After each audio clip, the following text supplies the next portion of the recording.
Welcome, leaders, teams, and those ready to take charge of their energy. It's Kelly Buboltz, your guide in workforce energy management. Burnout is not just a buzzword, it's a symptom of deeper root cause stressors. We're here to stop waiting for the change and start leading it. It's time to reclaim our energy and lead our days with intention and purpose. Well, welcome back, everyone, as we continue to dive into workforce energy management and the new ways of working. I'm so excited today to have our guest interview be an actual fractional worker. But it's interesting because when I talked to Terra about how did you get into this, because we're just talking about it now, and certainly it's been around, she had quite a story of how she got into fractional works. So welcome, Terra, to the Workforce Energy Management Show. Thank you for coming today. Oh, Kelly, thanks for having me. I'm excited to be here. I love to share my stories. Yeah, so let's get into it. How did you get into fractional work before fractional work was a thing? So it really actually goes back to when I first even started my business. Like this has been a journey. Kelly, I've got to find a way to start lying about when I started my business because I've been in business for 18 years and that just sounds way too long. The fractional part has probably been 6 or 7 years of that. But when I first started, I really focused on website content and social media marketing, which that was 2017. So like Facebook was like the only kind of social media really then. So it's definitely been a journey. Like things have changed over the years. But one thing about me is that I'm one who I'm never satisfied. I'm always like, what's next? How can I level up? What's next? What's next? What's next? And then the fractional thing actually came to me as such a beautiful gift. So I have a client, I'm still working with them today. I've been working with them for, oh my gosh, it'll be a decade, I think, this coming month. So one day I'm with him and we're having a chat and he introduces me to someone else and he introduces me as his fractional CMO. And I'm smiling and going in my head, oh my gosh, what is he talking about? It was a beautiful gift. And I discovered, when I did some research, I was like, yeah, actually, I have leveled up. I have gotten to that point where I'm really functioning at that high C-suite fractional level for my clients. I'm not a freelancer. I'm not a consultant anymore. I'm really the strategy partner for a lot of these organizations. And it was so gradual that I didn't even really realize that is what had happened. Yeah, can you explain your view of fractional work? Because there's definitely been different definitions as I've worked with clients of what does that look like. So, in your mind, what does fractional work look like to you as a worker? For me, what that means is I am providing the C-suite level help that an organization needs, but in a part-time capacity, and sometimes even significantly less than part-time capacity. The companies that work well with me are those who are generally $5 to $50 million companies where they maybe don't have the full-time on-site on their staff C-level position. And it doesn't just happen with folks like myself who are the CMO in the marketing role. Sometimes you'll have fractional finance folks. That's a pretty common to have a fractional CFO. So it just means that they don't need or can't afford that full-time on-site person. And now because we're so comfortable with doing this, I mean, we're meeting remote today. We're so comfortable meeting remote with our clients that we can often service several people at the same time when they don't need full-time. Yeah. Well, so it was interesting because we started with the fractional conversation, but then when we dug into your story and when you even started your business, you talked about this interesting concept that's called backward planning. And I love this because sometimes it feels like we're meant to go on a different path and we don't know how to do it or where to start. And this could be in any capacity, professional, personal, life switches and whether we want them to or not. And you mentioned this backward planning, and I thought that was such a firmed up way to go down these unknown paths that we don't know what's going to happen. Are we going to fail? How do you take the first step? And can you explain this concept a little bit more? Okay. I'm glad you asked because now I get to tell this other story that I love. So my moment was I had one of those days a lot of us have where I hit the wall. Like I was done. I was not going to make it. I was going to crack. I was going to have some sort of serious breakdown. So I was working part-time at a manufacturing company, who is who I serve today. And I was in, however, an accounting position. which Kelly, you know me, I'm a storyteller, I'm a creative, I'm not a numbers person. So that was one of those things I just kind of got pushed in this place and it wasn't a fit for me. Add to that that I was a new mom. My son was at home by himself. I'm sitting, staring out the window in this company going, what the heck am I doing here? This isn't what I want. This isn't working. Like I just was so overwhelmed and so stressed out because I was trying to get the side hustle going. I was trying to work for this other company. I was trying to raise a family. Just life was too much. I had a moment. I was in my 20s, so I did what any self-respecting 20-something professional woman would do. I got up, I closed my office door, I sat back down and Mom, yeah, I called my mom. I was like, that's what you do, right? You're calling mom. But my mom isn't just an amazing mom. I mean, she's great. I'll fight you for it. Best mom ever. I don't know your mom, Kelly, but mine, she's perfect. He's like, Mom, I'm done. I can't do this anymore. I am going to break if I don't make a change. She knew I was trying to get this business going. And she was so encouraging to me because she told me how she had known so many people who want to do a thing. And like you said, it works on so many levels. That's what I love about this concept we're going to talk about. Is it's not just for a business thing. My story is for starting my own business, but it works for so many areas of our life. Mom said, Tara, you can do this. Get out your calendar and pick a day. Put that big X on it. Pick a day. She said, it doesn't matter what that day is, and that day can change, but you have to pick a day to commit that you're going to do this. And then this is where that backward planning comes in. She said, you take that day and you work back until you get to today. What is the last thing I need to do before I can quit my day job? And what is the step before that? And the step before that? And what's beautiful about this, Kelly, is it takes all this emotional stuff. There's all this stuff between here's where I am today. And especially in that moment, at that time in my life when I was so overwhelmed, and I know you've been there, you talk so much about burnout. Like you just can't even see. Yeah, you might daydream, you might stare at the window, oh, great. Wouldn't it be great? Wouldn't it be great? But you can't figure out how to get through all this emotional stuff that you're dealing with. So what mom told me, that backward planning took all that emotion out and helped me to rationally think of concrete steps and actions that I could take to get me closer to where I wanted to be. Yeah, I love it. And it just firms it up as steps. Mhm. Because like you said, it's the unknown that's so scary. But when you break it up into those micro moments or those little milestones, it's a lot more obtainable. And it's interesting that you said you were sitting in your office, just like, I hate it. And we do that day after day or week after week, and we're like, next quarter will be better. Next year will be better. And that was me too. It just was so chaotic, and it started to get so misaligned. But I was like, next quarter will be better. Next year. And then 10 years went by, and I obviously had my burnout crash, because all the signals were saying this is misaligned to what you want to do, where you want to go. And so the backwards planning just hits me so hardcore because I'm like, that makes sense in such a clouded, Mhm. overwhelmed state Mhm. to say, I can't do this anymore. Make a plan. Yeah. Yeah. And these goals are so big. They're so big that that's where we get even more overwhelmed as if we stay in that place. So for people like us who are trying to start a business or do our own thing, it certainly works for that, but it works for any big goal. It works for writing a book. It works for running a marathon. It works for fitness and health goals too. It works for anything that seems daunting and overwhelming. Yeah. Well, let's cross these over. So let's do Okay. some backwards planning. If someone wants to become a fractional worker, because I also have a lot of conversations with that right now. And we're talking strategic roles, we're talking specialist roles, the ones that you just can't seem to find enough of this talent right now, the top talent people are looking for. And they're asking me, Kelly, how do I start? How do I Mhm. do this? Let's do some backward planning based on your journey. So Okay. you had a few things that kind of Mhm. shifted, and Mhm. it was defined before you even knew you were doing it. But if you would do it over again, what type of backwards planning would you do to get into fractional work? Mm. One thing that I feel like maybe I missed, and of course the market was different then than it is today. A lot has changed. But one thing that I hesitated to do was to specialize. I hesitated to narrow down what my offering was. And I thought it was because I'm in a small market. My town isn't that big. I'm close to Green Bay, but even Green Bay is not that big. I thought I need to have a lot of offerings so that I can entice a lot of clients. And I wish I had realized sooner that specialization is actually better because it makes your message more clear. You can more succinctly tell others what you do if you narrow that down.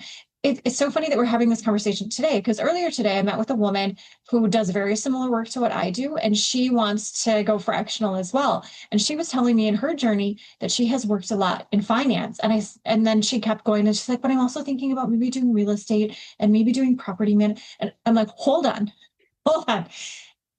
Do you know how few people there are who do what we do, who focus on finance? Like, if you can do that, if you know how to work through compliance issues, and like, stay in your lane, honey, do finance. Like, that is a really special thing. And sometimes we can't see that. It's that not being able to read our own label from inside the bottle. That's how I felt when the CEO said I was a fractional CMO. Like, sometimes we don't see it in ourselves. So I think that twofold there. Don't be afraid to get specific and ask other people what they see your strengths. I think that can really help us to get where we want to go faster. But because sometimes we have a struggle in identifying our own gifts. Yeah. Well, okay, I like both of these parts for the same reasons why I do what I do. So one is when you hone down on what you're really good at, or your specific industry or specific specialty, you're playing in your energy zone. And I totally disregarded that as someone who is teaching energy management and burnout concepts because I also wanted to help everyone, but there's areas and industries and certain companies that I just did not thrive with. Did we get the job done? Did we hit the goal? Yes, but did I enjoy doing it? Not compared to some of my other clients. So when I started shifting my focus and really specifying my message, those clients that I thrived with started being attracted to the message. And I think sometimes it's similar to what you said, right? You want to do it all so you can make sure you have business, but if you're leaving something that isn't bringing you energy into something else that is not going to bring you energy, you're not really doing what you set out to do. Yeah, that's a great Yeah. point. That's a great point. And that might take a while to find that right place as well. So I have mentioned to folks, take a look at your previous clients and customers and ask yourself those questions. Which was the most satisfying to you? Who did you like working with? Not necessarily just where did you make the most money? Where was the biggest income? But what felt good to you and what about that? And it could be industry. It could be company size. It could be an alignment, as it often is, of core values and mission, that something about that aligns really well and is a good fit for you. That takes some clarity and some time to think about that. And we don't always stop and do that either because we're just so busy the day to day, just moving, getting stuff done. And that second part that's why I think that is so impactful is to get feedback from others, third party of people that you worked with, a third party coach, even be part of groups because they're going to see things that you're not right in front of you. And I've even had comments from clients where they've said like, wow, you nailed it, or you're really good at this. And I'm like, huh, oh, like I just do it. You don't always see the reflection back. Like you did this so different. And that's the things that are people will hire you for and pay the Yes. fee for. So Yes. I love the third party perspective because there's a Mhm. lot of specialists that I even see because I have a lot of HR people that come to me and they're moving into fractional work and or doing even just freelance projects for people that one time things. And they talk this similar to the person you talked to this morning where they list off like 14 things. I'm like, so what are you going to do? What do people seek you out for information? Then they'll tell me two things. I'm like, do that. Yeah. Because that's what you're really good at and you're excited. And I can see your face lighting up when you talk about it. And but again, I was a third party person, not in their day-to-day life, Mhm. saying, hey, I see you light up when you talk about that. What if you just do that and get really good? Because you're getting Yeah. hired as the specialist or the expert or the person who knows their stuff. So you can't know Mhm. everything. Right. Right. Yeah. And actually, Kelly, shameless self-promotion here, but that's the reason why I wrote this book. Flex the Freelance is my second book. And I wrote it because people kept asking me those questions. How do you do this? How did you start your business? And I didn't realize the knowledge that I have. I think it was in a book by maybe it was a Chip and Dan Heath book, but they talk about the curse of knowledge. When you know something so well, you can't imagine what it's like to not know it. And that was me because I was raised by these serial entrepreneurs and I gleaned so much information. Just, I think a lot of it was like through osmosis. I was just in this environment, I was swimming in it. And I didn't know that I was learning so much about how to run a business because I grew up in it. I didn't know until I noticed this pattern. So that would be something to watch for too, is those patterns. What questions do people ask you? Like what questions keep coming up, and like really just to pay attention and listen and look for those patterns can be really telling for us. And again, that time with a third party is going to help too. I think the patterns is also a crucial step because I found myself in more compliance or methodical type of situations, which is great for like long-term clients, but that wasn't my thrive zone. Again, I adapt and change. So I found myself in different industries, enjoying my days, even regardless of the work and hours put in, right? Mhm. It's re-energizing to you. So the pattern I should have noticed, but it took me some time, is one zone was meant for me and one zone's meant for someone else. Yes, yes. And you know, I'm a big reader too, Haley. I love Michael Hyatt's Free to Focus on that subject as well. If your audience, if someone who is listening today is struggling with that, it really helps you to identify what are the things that satisfy you too. So that's another book I definitely recommend. Yeah, and grab up Tara's book. It will be in the show notes after this. She's definitely, I've picked her brain on so many different facets of not only entrepreneurship, but this fractional and freelance. And again, the flex that goes into it so that you're leading yourself on the right path. So let's go back to Tara, young Tara. She doesn't know what she's doing. She's sitting in this office. She doesn't even know the journey that's ahead of her because you've had a few pivots. Let's go to some of those pivotal moments and shifts. What would you tell yourself or someone in that similar situation in that type of event? What's something that when you reflect back, you're like, huh, I should have said this, I should have done that. What would that be? I think the goal setting and the external partners come up here again. When you're an independent and you're in an office by yourself all the time, nobody else is telling you what to do. So sometimes it's hard to be accountable and to get things done. For me, it was in some ways easy when I was young because I was so hungry, because I needed the income. I said yes to things. I stretched myself. The public speaking thing that we both do, like that came about because I was broke and someone asked me to. I would have said no, I wouldn't have done it. I didn't think I could. So that was like just like a little bit of a stretch there for me to do it, but I was so glad that I did. So knowing the right times to say yes and say no. Say yes because it's in that heart space, because it feels good, or because it's going to stretch your comfort zone. I think continuing to stretch and staying hungry is really hard as an individual professional. For me, I have some built-in accountability partners, and those come in terms of strategic partners like my accountant and my financial advisor. They're great at helping me set goals for financial goals for what I want to reach. I also have a lot of great partners. You know, we're both members of the National Speakers Association. There's excellent partners there who help to ask me hard questions. You know, how many speaking gigs do you have on your calendar for next year, or how are you working to get more of that?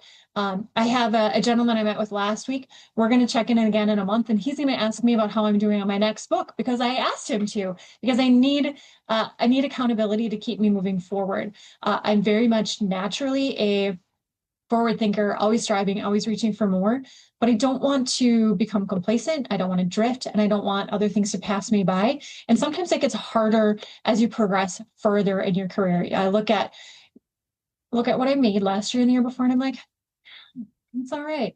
It's all right. And you get that lax attitude, and then you're going to have a down year. So it's like a constant keep working. So set goals, have accountability partners, keep hustling for what you want next, and reach out to those people. The woman I met with this morning, she reached out to me because she's like, oh, Tara's doing what I want to do. So she had a conversation with me. That's what I did years ago. I need to keep doing that. I need to keep meeting with people who are doing the thing and having those conversations that are hopefully mutually beneficial, where we're going to continue to push each other forward. So it's a very, as a solopreneur, you cannot be solo. You have to have goals and you have to have partners. And I love that view too, because I feel like often when we go into small business, solopreneurs, fractional work, you are doing things alone, but you don't have to. And also there's environmental setups in which you don't have to pay big bucks for. Masterminds are great. Third party coach directly for you and your business, amazing. But if you're just starting your business, if it's just not financially able to do so, surround yourself around people that are moving in a way that you want to. And that's where accountability partners comes up and the exchange of ideas and the new things. And even if, similar to what Tara's saying, even if someone's doing something similar to you or moving into your type of work, you're not going to do it the same. Some of my great partnerships have been with stress management and burnout professionals. Mhm. And all three of us offer different services, have different messages, have our own stories, and we're not competitors. And that was something I think for years in the first couple of years of me speaking and doing these services that I thought, I can't be them or I can't reach out to them. And then when I did, my business scaled because they've either done it or have some tips of what they've run into. And again, we don't apply our work the same. Mhm. So it wasn't as much as a competitor situation as I felt like I couldn't ask for help. And I Mhm. think when I see people quit entrepreneurship or if fractional work, I always wonder, could they have made it if they would have asked for some help, some support, or reach out? And those most times don't cost anything if you surround yourself with people that are going the same way. Yes, yes, that's such a good one. And some of the things that I wish I had done sooner were joining some of the professional organizations that I'm a member of now. I said that about the National Speakers Association. I wish I joined sooner. I didn't know all of the resources that were available to me. I didn't know all the networking opportunities that were available to me. I said the same thing about the American Marketing Association. I wish I joined sooner. I logged into their site and I saw all this stuff that I had made from scratch for myself and for my clients that I could have had access to had I joined this group sooner. The Public Relations Society. I do a lot of PR work for a lot of my clients, and the things that are available, the resources that are available with our member associations can be so powerful, so advantageous to it. So that's a really good reminder too. And what I love about all of these groups that I've talked about is the same thing you said. It's not it's not your competition. It's not because we're all different. I actually keep a spreadsheet of people who are my connections. My LinkedIn is huge. It's a lot to manage. I've got great connections on there, but I've got like my solid core list of people who I'm going to recommend again and again and again. And I know exactly what they do best. And I'm going to recommend them for that specific thing all day long because it's always a little different. Just like you talked about, you've got a lot of HR people, but they do different things. You've got a lot of burnout people, but they have different services. You've got like all overlapping connections, and everyone is happier when they're doing what they do best. You know that you're not going to burn out. Even if you're working a lot, you're not going to burn out if it's something that you love. So stay in your lane and don't be afraid to share with someone else a piece that you don't love. If you don't love managing your own social media, don't do it. If you don't love doing your invoicing, don't do it. Get a service or a person who can handle some of that stuff for you. Focus on what you do best. Yeah. Well, I hope that everyone who's listening to this has taken Tara's story and realized you don't have to be stuck in an office dreading coming in every day and like, why am I here? This is so misaligned with what I want to do. That entrepreneurship, fractional work is possible through backward planning and supporting yourself with a network of people who are going the same way. It makes it a little less lost and lonely. So thank you so much, Tara, for coming. Please grab up her book or resources in the show notes. And I appreciate your time so much today. Tara, you gave me accountability and support today. So I appreciate you so much more than you know. And I hope that we can continue the conversation into freelance, fractional, and contract work. Thank you, Kelly. I would love that too. The work that you do is why I do what I do. It's because I was feeling that burnout. I was feeling that stress. So I think we want the same thing for our audience, and I hope they reach out to both of us. Thank you so Thanks. much. Today's step matters. It's in the micro moments that real change begins. Managing your energy isn't about shame, blame, or disrupting your lifestyle. It's about the small, intentional choices to reclaim that natural energy. If this episode hit the mark for you, share with others. This journey doesn't have to be lost and lonely, but exciting and full of new paths. See you back here to continue the adventure.